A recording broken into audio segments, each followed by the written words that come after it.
Welcome back दोस्तों। आज के इस वीडियो में हम बात करेंगे इंटीग्रेशन के बारे में। अगर मैं आपको समझाने में सफल हो जाता हूं तो ये वीडियो देखने के बाद आप लगभग हर तरह के इंटीग्रल्स को सॉल्व कर पाएंगे पाइथन के अंदर, चाहे फिर वो कितना ही कॉम्प्लेक्स क्यों ना हो।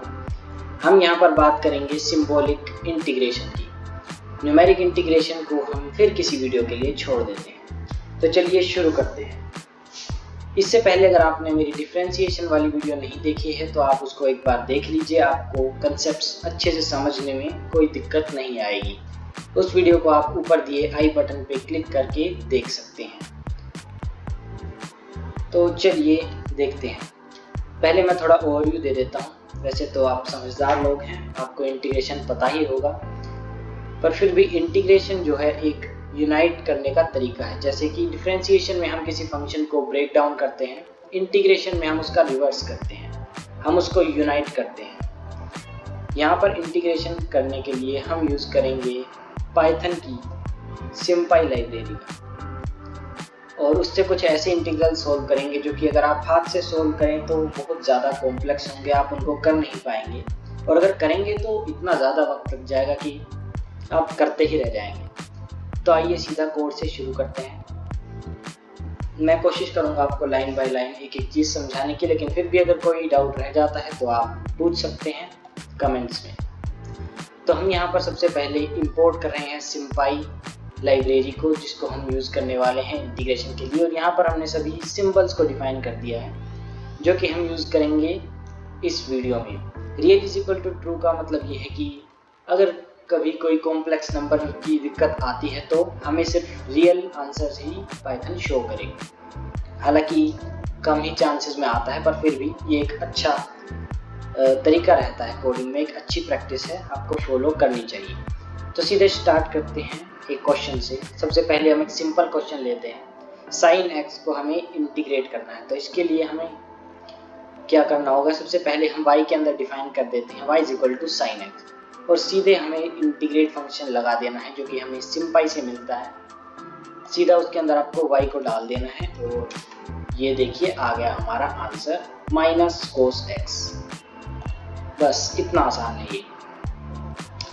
अब थोड़े से कॉम्प्लेक्स क्वेश्चन पर आते हैं।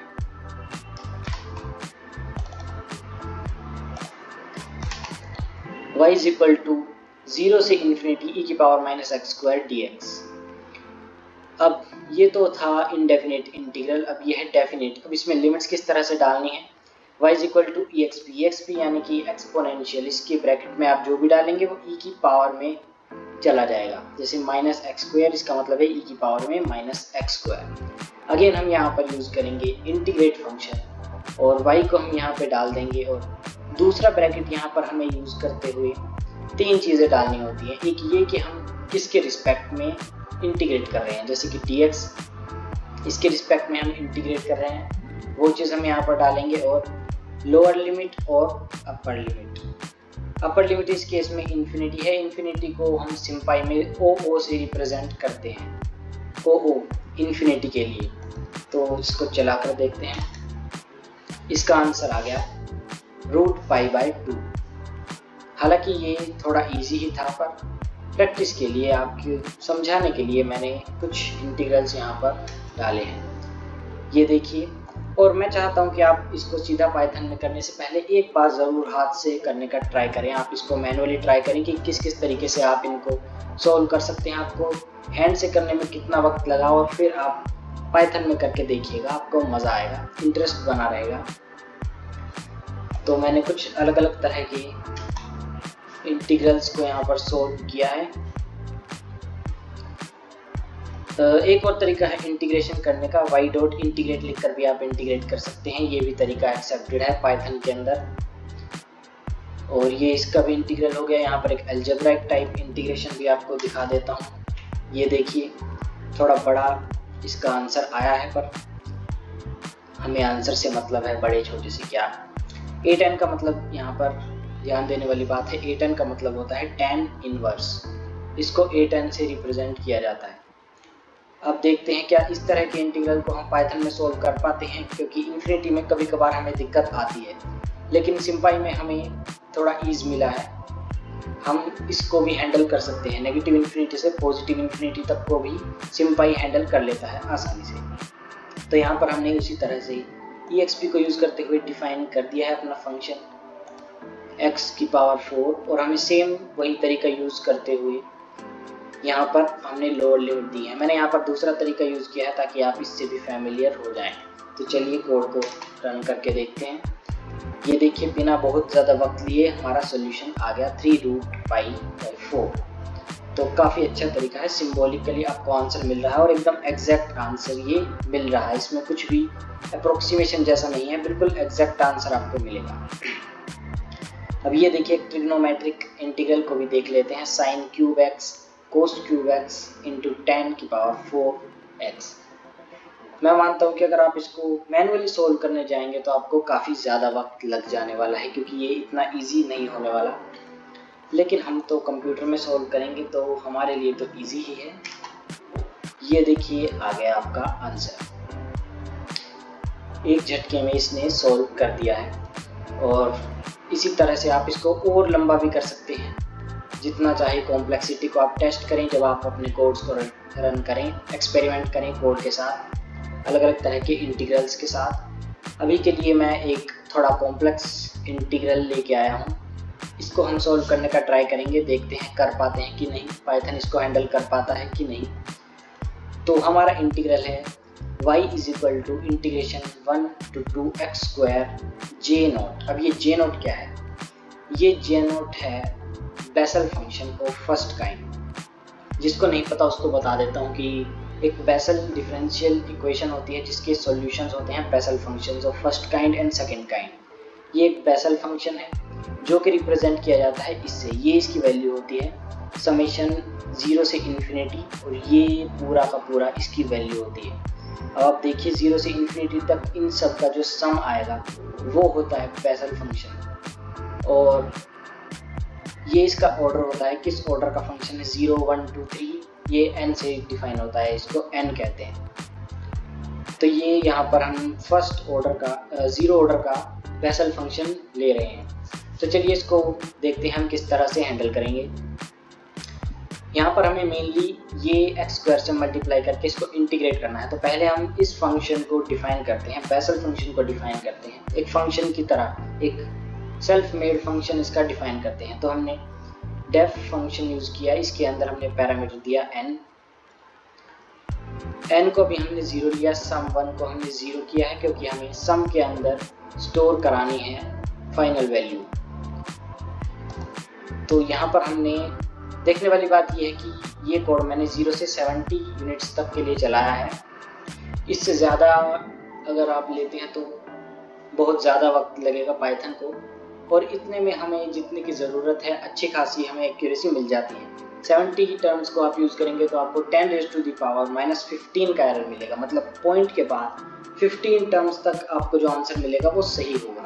इतना हमारे लिए काफ़ी है, अच्छा खासा है। उससे ज़्यादा एक्यूरेसी तब चाहिए होती है जब आप किसी एक्सपेरिमेंट वर्क में उसको यूज़ करें। ऐसा हमें अभी कुछ नहीं करना, तो हमारे लिए इतना ही काफ़ी है। यहाँ पर आप देखें किस तरह से ये डिफ़ाइन किया गया है, इसको खुद ट्राई करें अपने तरीके से। मैंने यहाँ पर सेम चीज़ जो ये है, इसको बेसल फंक्शन को यहाँ पर डिफाइन किया है, और लूप के बाद एक एक टर्म की वैल्यू ऐड होती चली जाएगी और sum1 के अंदर स्टोर हो जाएगी बेसल फंक्शन की वैल्यू। और यहाँ पर ये रिटर्न sum1 शो करेगा, रिटर्न कर देगा sum1 की वैल्यू जब ये फंक्शन एंड होगा। तो इतना आपको समझ आ गया होगा। q = integrate. अब मुझे ये वाला पार्ट चलाना है, ये पार्ट 1 to 2 लिमिट लेकर मुझे ये पार्ट सॉल्व करना है। तो मैंने बेसल फंक्शन के अंदर 0 डाल दिया, क्योंकि यहाँ पर हमें 0 ऑर्डर यूज़ करना है, n की वैल्यू 0, और इंटू x², x के रिस्पेक्ट में इंटीग्रेट करना है, और 1 और 2 इसकी लिमिट्स हैं, अपर लिमिट और लोअर लिमिट। तो सॉल्व करने से पहले एक बार मैं आपको डिस्प्ले कर देता हूँ कि ये फंक्शन सिर्फ क्या दिखाई देता है, किस तरह का दिखाई देता है ये। अगर आप इसको हाथ से ट्राई करने का सोच भी रहे हैं तो एक बार के लिए ज़रा ये देखिए। ये है बेसल फंक्शन 0th ऑर्डर का। ध्यान दीजिए यहाँ पर x की पावर कितनी है, 138। अब ज़रा आगे बढ़ते हैं धीरे धीरे। आप देख रहे होंगे डिनोमिनेटर ज़्यादा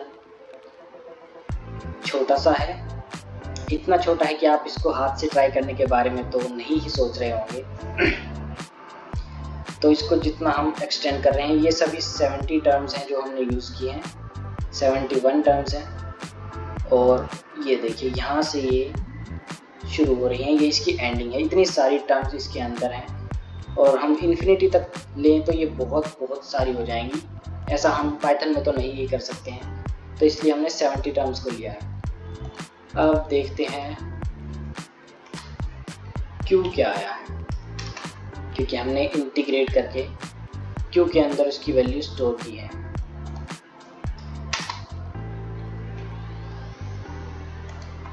एक बार रन ऑल कर देता हूँ। क्यू के अंदर जो वैल्यू है वो अभी एक फंक्शन के रूप में आएगी, नहीं एक नंबर के रूप में आएगी, एक रेशियो की फॉर्म में आएगी। ये चल क्यों नहीं रहा है? हाँ चल गया। ये देखिए इतना बड़ा नंबर था, इसलिए इसको कैलकुलेट करने में काफ़ी टाइम लगा। और ये एक नंबर आया है, एक रेशियो आई है बहुत लंबी सी, क्योंकि ये हमारा डेफिनेट इंटीग्रल है, हमने 1 से 2 तक लिया है। और अगर हमें इसकी एक पॉइंट में वैल्यू चाहिए तो हम इवैल फंक्शन को यूज़ करेंगे और हमें सिंपल एक पॉइंट, एक डेसिमल नंबर के फॉर्म में ये एग्जैक्ट आंसर हमें दे देगा कि क्या है एग्जैक्ट आंसर। इसका आंसर कुछ 1.04 हाँ 1.04399926 ये इसका आंसर है। और ये बिल्कुल सही आंसर है जो हमने कैलकुलेट किया है। मैंने वुल्फ्रम अल्फा से भी इसको वेरीफाई किया है, हमारा कोड बिल्कुल सही चल रहा है। तो इस तरह के क्वेश्चंस आप ट्राई करके देख सकते हैं पाइथन में, मज़ा आएगा आपको काफ़ी कॉम्प्लेक्स क्वेश्चंस को सॉल्व करने में। उम्मीद करता हूँ यहाँ तक आपको चीज़ें समझ में आई होंगी। और आपकी प्रैक्टिस के लिए मैंने यहाँ पर आपको एक टास्क दिया है, एक क्वेश्चन दिया है जो आपको सोल्व करना है। फ्रैक्शनल इंटीग्रल्स का ये क्वेश्चन है जो कि होते हैं ये जो डिफाइन किए गए हैं 0 से x cos pi t² 2 dt। इन क्वेश्चंस को आप एक बार प्रैक्टिस कर लेना। इसको अगर आप कर पाते हो पाइथन में तो आप फिर आगे किसी भी तरह की प्रॉब्लम को हैंडल कर पाएंगे इंटीग्रेशन रिलेटेड। आपका क्वेश्चन ये है कि ये जो फ्रैक्शनल इंटीग्रल्स हैं, इस इंफॉर्मेशन को यूज़ करते हुए आपको ये प्रॉपर्टीज़ वेरीफाई करनी है। अगर आप इसको वेरीफाई कर पाते हो तो अच्छी बात है, नहीं तो आप कमेंट में भी डाउट पूछ सकते हो अगर आप कोई प्रॉब्लम फेस कर रहे हो तो। वरना तो आप समझदार लोग हो, आप कर ही लोगे। लेकिन एक बार आपकी अच्छी प्रैक्टिस हो जाएगी, एक बार इसको ज़रूर ट्राई करें, मैं ये रिकमेंड करता हूँ।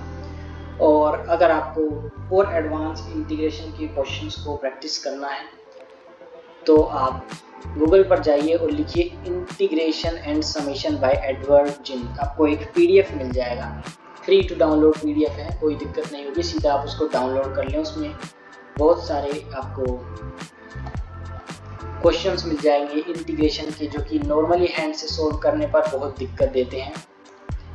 उनको आप इंटीग्रेशन पाइथन में ट्राई करके देखें, एक बार हाथ से ट्राई करें, एक बार पाइथन में ट्राई करके देखें, आपको मज़ा आएगा। काफ़ी कॉम्प्लेक्स क्वेश्चंस आपको मिलेंगे। ये देखिए MIT इंटीग्रेशन भी क्वेश्चन जो कि वास्तव में बहुत ज़्यादा हार्ड होते हैं। आप ज़रा एक बार देखिए कितना लंबा ये क्वेश्चन है।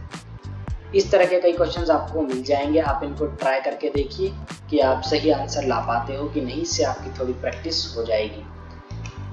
तो उम्मीद करता हूँ कि आपको यहाँ तक चीज़ें समझ आई होंगी। अगर आपको डिफरेंशिएशन के ऊपर भी वीडियो चाहिए तो मैंने पहले से वीडियो बनाई हुई है, आप उसको एक बार जाकर देख सकते हैं।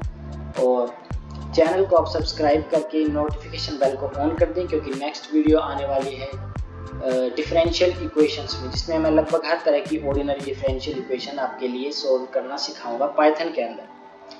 तो आज की वीडियो में इतना ही। उम्मीद करता हूँ आपको कुछ सिखा पाया होगा। आज के लिए इतना ही, धन्यवाद।